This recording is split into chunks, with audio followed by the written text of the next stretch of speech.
Keanu Reeves walked into a luxury motorcycle dealership, expecting nothing more than to admire a few bikes and maybe find something special. What he didn't expect was to be judged and dismissed the moment he stepped inside. To the staff, he didn't look like someone who belonged there, and they didn't bother hiding it. But what happened next would turn this quiet visit into a viral moment, exposing not just one person's arrogance, but a larger problem with how people are treated based on appearances. By the time the full story came to light, the world was left stunned. Before we continue this story, let us know where you're watching from, and if you enjoy heartfelt stories like this, make sure to subscribe to the channel. We'd love to hear your thoughts on this story, so after watching, leave a comment below and tell us what you think. And don't forget, tomorrow, we have another inspiring story just for you. It was supposed to be a quiet morning, just another routine stop for Keanu Reeves, a man who had built a reputation as one of the most down-to-earth actors in Hollywood. Known for his love of motorcycles and his aversion to the glitz and glamour of fame, Keanu had set out on a simple mission: to find a new ride that would reignite his passion for the open road. But what began as an ordinary visit to a high-end motorcycle dealership would soon unravel into a moment of shocking confrontation, one that would not only test his patience, but also reveal the values that define him. As Keanu approached the sleek glass doors of the luxury dealership, dressed in his usual understated attire, a black leather jacket worn with time, simple jeans, and scuffed boots, he exuded the quiet confidence of a man uninterested in pretense. To him, motorcycles weren't just machines. They were symbols of freedom and connection, a way to escape the chaos and find meaning on the open road. Inside, the dealership was a temple of excess, gleaming with chrome and glass, its floors polished to a mirror finish. Rows of exclusive bikes stood like works of art, each bearing a price tag that could rival the cost of a small home. Employees in sharp suits glided between customers, their polished smiles reserved for the elite clientele who could afford such extravagance. It was the most public, and Keanu stepped inside unnoticed at first, but as the door closed behind him, the glances began. The staff's initial indifference turned to subtle scrutiny. Whispers floated through the air, laced with judgment. They saw a man who didn't fit their usual profile, someone who looked more like a dreamer than a buyer. Keanu, as always, paid no mind. Little did he know, the events that were about to unfold would challenge his principles in ways no script ever could, and when the truth about what happened came to light, the world wouldn't just be surprised, they would be stunned. Keanu Reeves had always been a man of simplicity. Despite his fame, he found comfort in life's unpretentious joys. A warm cup of coffee, a solitary ride down a winding road, or the rhythmic hum of a motorcycle engine beneath him.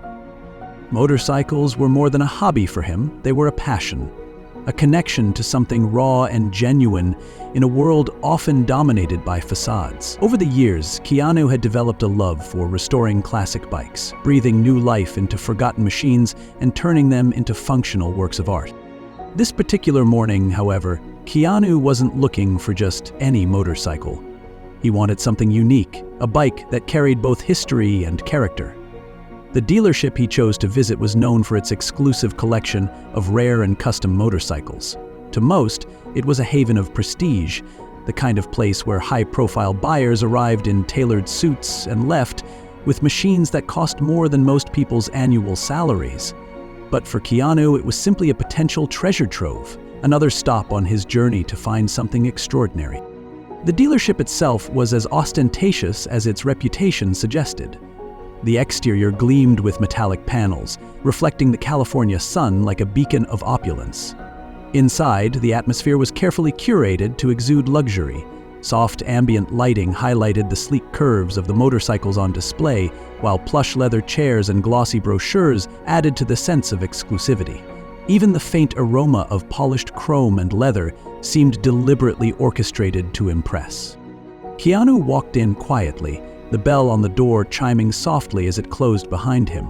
His attire, worn leather jacket, jeans, and boots scuffed by years of use, stood in stark contrast to the polished aesthetic of the showroom.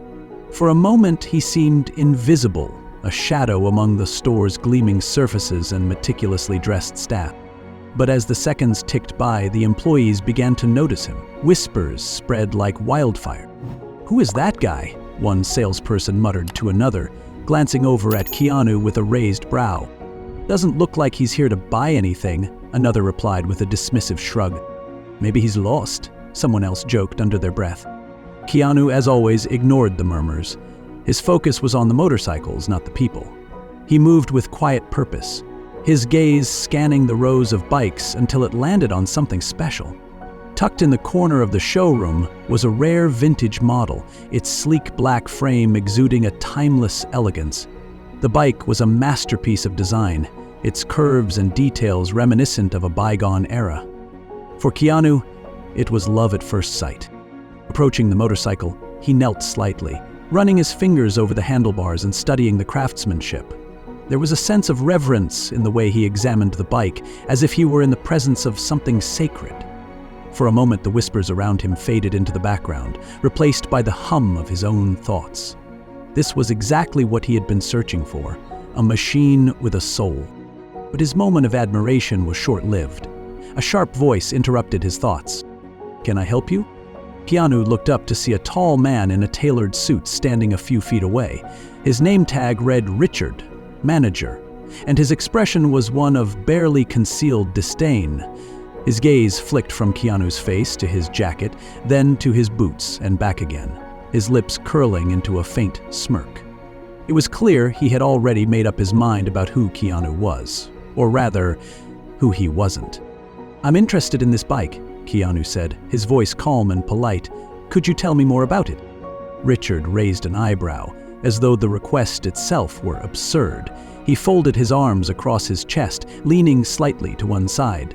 "That's one of our most exclusive models," he said slowly, his tone dripping with condescension. "I'm not sure it's in your price range." The words hung in the air like a challenge, but Keanu didn't flinch. He simply stood up, meeting Richard's gaze with quiet resolve. "I'd still like to hear about it," he replied, his voice steady. Richard sighed dramatically, as if the very act of explaining the bike's features to someone like Keanu was an inconvenience. "It's a custom build," he began, rattling off specs and details in a tone that suggested he didn't expect Keanu to understand a word of it. By the time he finished, his smirk had grown wider. "Well," Richard said, crossing his arms again, "I'm guessing that's a bit out of reach for you, isn't it?" The question wasn't just insulting, it was a provocation. A lesser man might have snapped back, but Keanu simply smiled, his expression calm yet unyielding.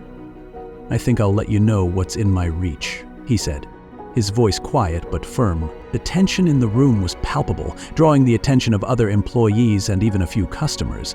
But Richard wasn't done. With a mocking laugh, he took a step closer, his tone turning sharp. "Listen, buddy," he said, "this isn't a place for window shoppers. If you're here to waste time, I suggest you leave." Keanu's jaw tightened slightly, but his composure didn't falter. He took a deep breath, preparing to respond. But before he could, Richard made a move that would change everything. The sharp words from Richard seemed to echo through the showroom, drawing the attention of everyone within earshot. Conversations hushed, and all eyes turned toward the unfolding scene. Keanu Reeves, a man known for his unwavering composure, found himself standing at the center of an unspoken spectacle. The faint murmurs of employees and customers buzzed in the background, a mix of curiosity and judgment. Keanu straightened his posture, meeting Richard's gaze without flinching. "I'm not here to waste time," he said calmly. "I'm here to look at this bike." Richard scoffed, taking a step closer. His towering frame and aggressive stance made it clear he wasn't interested in cooperation. "Sure you are," he said, his voice dripping with sarcasm. "And I'm guessing you'll be paying for it with what? A credit card? Loose change?" The comment drew a few snickers from nearby employees, emboldened by their manager's confidence. Richard, basking in the attention, smirked as if he'd already won whatever battle he thought they were fighting. Keanu's eyes flicked to the bike for a moment, then back to Richard. "How I pay for it shouldn't be your concern," he said evenly. "Your job is to sell it, not to judge who can afford it." The quiet authority in his voice gave Richard pause, but only briefly. The manager's expression shifted, irritation now creeping into his features. "Look," he snapped, "we get people like you in here all the time. They stroll in, dream about the bikes they'll never own, and then leave without spending a dime. It's bad for business." Keanu tilted his head slightly, as if considering the words. "People like me?" he repeated, his tone neutral but with an edge that hinted at deeper frustration. "What exactly do you mean by that?" Richard crossed his arms, his smirk returning. "You know what I mean," he said, gesturing vaguely at Keanu's worn leather jacket and scuffed boots. "You don't look like someone who belongs here. This place is for serious buyers, people who understand what they're getting into, and honestly, you don't seem like that kind of person." For a moment, silence hung heavy in the air. The tension was palpable, and even the employees who had been laughing earlier now seemed unsure of where this was going. Keanu didn't react immediately. Instead, he studied Richard with the quiet intensity of someone who had learned to measure his words carefully. "I see," Keanu said finally, his voice calm but resolute. "You've already decided who I am based on what I'm wearing. Interesting." Richard rolled his eyes, clearly uninterested in what he saw as an attempt at moral grandstanding. "Call it experience," he said with a dismissive wave of his hand. "Now, if you're not here to buy, I suggest you leave. We've got real customers to take care of." Keanu's jaw tightened ever so slightly, but his expression remained composed. "And what if I am here to buy?" he asked. "What if I'm serious about this bike?" Richard let out a harsh laugh, shaking his head as if the very idea was absurd. "Then I'd say you're wasting both your time and mine," he said. "This bike isn't just a motorcycle, it's a statement. And no offense, but you don't seem like the kind of guy who can make that statement." The words were sharp, designed to wound, but Keanu didn't give him the satisfaction of a reaction. Instead, he took a small step forward, closing the space between them just enough to make his presence undeniable. His calm demeanor remained, but there was a new firmness in his voice when he spoke. "You're right," Keanu said, his eyes locked onto Richard's. "This bike is a statement, and so is how you treat people." For a brief moment, the balance of power seemed to shift. The confidence in Richard's smirk faltered, replaced by a flicker of uncertainty. But the moment didn't last. Whether out of pride, anger, or sheer arrogance, Richard doubled down. "Listen here," he said, his voice lowering into a threatening growl. "I've been in this business long enough to know who's serious and who's not, and trust me, you're not." The escalation reached its boiling point when Richard, in an impulsive act of dominance, raised his hand and shoved Keanu backward. The force of the push wasn't enough to knock him over, but it was deliberate, physical, and unmistakable. The showroom fell silent. All traces of laughter, whispers, and casual observation evaporated in an instant. Every pair of eyes in the room was now focused on the two men standing at the center of the conflict. Keanu stumbled slightly but quickly regained his balance. He stood tall, his face a mask of composure, but there was no mistaking the shift in his posture. The calm detachment that had defined his demeanor was gone, replaced by something sharper, more resolute. Richard, emboldened by his own aggression, took another step forward, his voice rising. "I said get out," he barked. "We don't need people like you here." But before Richard could take another step, a voice from the corner of the room cut through the tension. "What the hell is going on here?" All heads turned to see a younger employee standing near the counter, his phone raised, its camera pointed directly at the confrontation. The employee looked nervous but determined, his voice steady despite the weight of the moment. "I've been recording everything," he said, "and I think the world deserves to see how this dealership treats its customers." Richard froze, his bravado faltering for the first time. The blood drained from his face as he realized the implications of those words. But it was too late. The damage had already been done, and the wheels of a much larger story were now in motion. Keanu, ever composed, turned to the young man and gave him a small nod of gratitude. Then, without another word, he adjusted his jacket, cast one last look at the bike, and walked out of the dealership, leaving behind a silence that spoke louder than any confrontation ever could. The dealership sat in uneasy silence after Keanu Reeves walked out, but the quiet didn't last long. By the time the doors swung shut behind him, the young employee had already uploaded the video to social media, captioning it simply, "When arrogance meets humility." Within hours, the video spread like wildfire. The footage captured everything: Richard's condescending remarks, the physical shove, and Keanu's calm but piercing response, "This bike is a statement, and so is how you treat people." It was a moment of raw authenticity that resonated deeply with viewers, especially given who Keanu Reeves was, a celebrity known not for his ego, but for his kindness. Social media platforms lit up with outrage. Who treats Keanu Reeves like this? He's literally the nicest guy in Hollywood. Vigor and motivation. The manager is a perfect example of what's wrong with elitism. Fire him immediately. This is a lesson in respect, and Keanu taught it without even trying. Absolute legend. The hashtags "respect is luxury" and "Keanu deserves better" trended worldwide within hours. News outlets picked up the story, with headlines ranging from "Hollywood's humblest star faces disrespect at luxury dealership" to "When Keanu Reeves was too good for them." The reaction was swift and unforgiving. The dealership's social media pages were flooded with negative comments. Former customers shared their own stories of being treated poorly at the store, further tarnishing its reputation. The backlash wasn't limited to online outrage. Protests formed outside the dealership with signs that read, "Respect is a right, not a privilege," and "No place for arrogance." Meanwhile, Keanu Reeves stayed silent. He wasn't one to chase headlines or add fuel to the fire.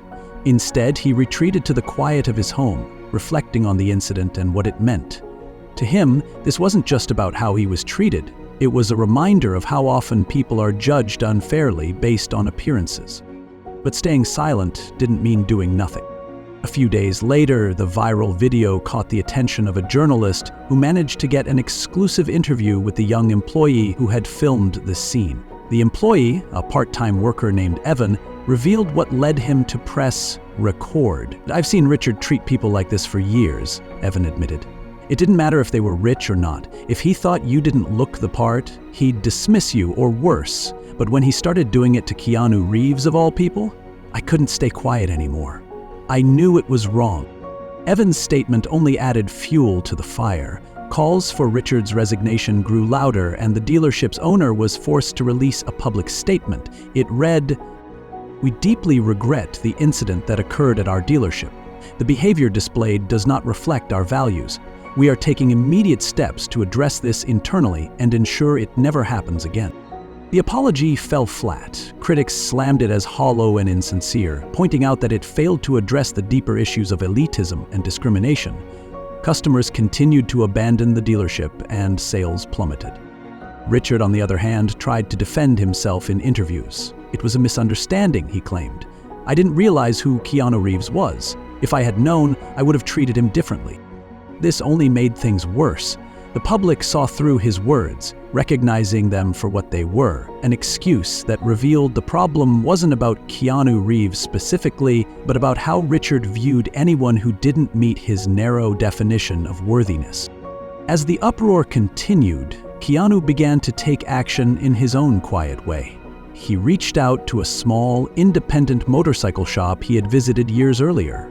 The shop, owned by a man named Luis, was nothing like the flashy dealership. It was modest, with bikes in various stages of repair lining the walls, and a staff that treated every customer like family. Keanu walked into Luis's shop one afternoon, greeted by the familiar hum of engines and the warm smell of grease and oil. Luis looked up from the workbench and smiled. "Keanu, long time no see. What brings you back?" "I'm looking for a bike," Keanu said. "Something special." Luis nodded, gesturing for Keanu to follow him to the back of the shop. There, surrounded by tools and parts, was a classic motorcycle, with clean, simple lines and a vintage charm that made it stand out. Keanu ran his hand along the seat, a faint smile playing on his lips. "This one feels right," he said. Luis grinned. "She's all yours." The purchase wasn't just about the bike. Keanu saw an opportunity to make a statement. Not about the incident at the dealership, but about the values that mattered to him. He shared a photo on his social media of himself with Luis and his team, standing next to the motorcycle. The caption read, True luxury isn't in the price tag, it's in how we treat each other. Thank you, Luis, for reminding me of that. The post quickly went viral, with millions of likes and comments praising Keanu for his humility and for shining a spotlight on small businesses that valued people over appearances. The hashtag #RespectIsLuxury gained even more traction, becoming a rallying cry for change. The story began to take on a life of its own. Inspired by Keanu's post, people from around the world started sharing their own experiences with prejudice and discrimination, using the hashtag to amplify their voices. Brands took notice. High-end motorcycle manufacturers released statements affirming their commitment to inclusivity. Some even partnered with charitable organizations to promote equal treatment in customer service. The small shop where Keanu bought his bike saw a surge in business, with customers flocking to Luis's door in search of a more genuine experience. Luis, overwhelmed by the attention, promised to stay true to his roots. "We're just here to make good bikes and treat people right," he said in an interview. Back at the luxury dealership, the fallout was devastating. Richard was fired after mounting pressure from both the public and the dealership's owner. Sales continued to decline, and the dealership struggled to recover from its tarnished reputation. It became a cautionary tale in the business world, a stark reminder of the power of respect and the consequences of arrogance. As the weeks went by, Keanu remained characteristically humble. When asked in an interview about the incident, he shrugged and said, "It wasn't about me. It's about how we see each other. Respect doesn't cost a thing, but it's worth everything." The uproar surrounding the dealership hadn't subsided. If anything, the story only gained momentum as days turned into weeks. News outlets continued to dissect the incident. Blogs praised Keanu's response, and #RespectIsLuxury was no longer just a trending hashtag, it was a full-fledged movement. But as the world debated the fallout, Keanu Reeves remained quiet. He hadn't said much beyond his initial post about Luis's shop. The silence only fueled curiosity. What would he do next, if anything? The answer came one afternoon, when Keanu Reeves returned to the luxury motorcycle dealership. There was no fanfare, no entourage, no cameras trailing behind him. Keanu walked through the gleaming glass doors the same way he had before. Alone, understated, his leather jacket and scuffed boots standing in quiet defiance of the dealership's polished image. This time, however, his presence didn't go unnoticed. Every employee in the showroom recognized him instantly, their faces shifting from surprise to unease. His jacket was taken away. Conversation stopped mid-sentence. All eyes were on him. The atmosphere was starkly different from his first visit. Where there had once been whispered judgments and condescending glances, there was now palpable tension. Richard, the former manager whose arrogance had ignited the firestorm, was gone, but the scars of his behavior lingered. The employees, now hyper-aware of their actions, stood frozen, unsure of what to do. Keanu's calm gaze swept across the room before landing on a nervous-looking man in a crisp suit. His name tag read, "Michael, Acting Manager." Michael hesitated, then stepped forward, trying to summon some semblance of confidence. "Mr. Reeves," he began, his voice tight. "Welcome back. Is there something we can assist you with?" Keanu's expression was unreadable as he walked past Michael toward the very bike that had caught his attention weeks earlier. It still stood in the same spot, its sleek, vintage design as striking as ever. Keanu placed a hand on the handlebars, running his fingers along the polished metal. For a moment, it seemed as though he was lost in thought. Then he turned back to Michael, his voice quiet but firm. "I came back to finish what I started." Michael's face flushed. "Of course, Mr. Reeves, we'd be happy to assist you with..." Keanu raised a hand, silencing him. "I'm not here to buy this bike," he said, his tone steady but carrying the weight of something far deeper. "Not from this place." Michael blinked, clearly taken aback. I don't understand," he stammered. "If you're not here to purchase the motorcycle, then..." "I'm here to talk about respect," Keanu interrupted, his voice cutting through the tension like a blade. "Respect doesn't come with a price tag. It doesn't depend on what someone wears, how much money they have, or what they can offer you. It's the bare minimum we owe each other as human beings." The room was silent, save for the faint hum of the showroom lights. Employees stood motionless, their eyes darting between Keanu and Michael. Even the few customers in the store stopped to listen, drawn in by the quiet authority of Keanu's words. "When I walked in here the first time," Keanu continued, "I didn't come as an actor or a celebrity. I came as a person, someone who loves motorcycles and respects the craftsmanship that goes into them. But instead of being treated like a person, I was judged, dismissed, and eventually shoved out the door." Michael shifted uncomfortably, sweat beating on his forehead. "We deeply regret what happened, Mr. Reeves," he said hastily. "I assure you that behavior doesn't reflect who we are as a company." Keanu's eyes narrowed slightly. "Doesn't it?" he asked. "Because it seems to me that what happened here wasn't an isolated incident. It was a cultural way of looking at people and deciding their worth based on superficial things. That's not just one person's problem. That's everyone's problem." Michael had no response. The weight of Keanu's words seemed to hang in the air, impossible to ignore. Keanu took a step closer, his voice dropping slightly but losing none of its intensity. "I'm not here to humiliate anyone or to seek revenge. That's not who I am. But I couldn't walk away from this without addressing it. Because this isn't about me. It's about the next person who walks through those doors. The one who doesn't have a viral video to defend them. The one who gets turned away or disrespected because someone decided they didn't fit the profile." Michael swallowed hard, his gaze dropping to the floor. Around the room, employees exchanged uneasy glances, their expressions a mix of guilt and shame. Keanu stepped back, giving the room a final sweeping glance. "I hope you'll take this as an opportunity to change," he said. "Because true luxury isn't about exclusivity. It's about how you make people feel when they walk through that door. And right now, that's the rarest thing you have to offer." With that, Keanu turned and walked toward the exit, his footsteps echoing in the hushed showroom. He paused briefly at the door, looking back over his shoulder. "Respect doesn't cost a thing," he said softly, "but its absence will cost you everything." Then he was gone, disappearing into the Los Angeles sunlight just as he had weeks before. But this time, the silence he left behind wasn't one of disdain or judgment, it was one of reflection. That evening, news of Keanu's return spread like wildfire. Witnesses who had been in the showroom shared their accounts on social media, praising his calm demeanor and powerful words. One customer wrote, "Keanu didn't just walk in to call them out. He walked in to teach them a lesson." And honestly, the world needed to hear it. The dealership issued another statement the following day, this time acknowledging the deeper issues Keanu had addressed. They promised sweeping changes to their policies, including mandatory training on inclusivity and respect. But for many, the damage was already done. The dealership's reputation had been irreparably tarnished. Keanu, as always, stayed out of the spotlight. When asked by a reporter why he had returned to the dealership, he gave a simple reply: "Sometimes you have to go back to finish what you started."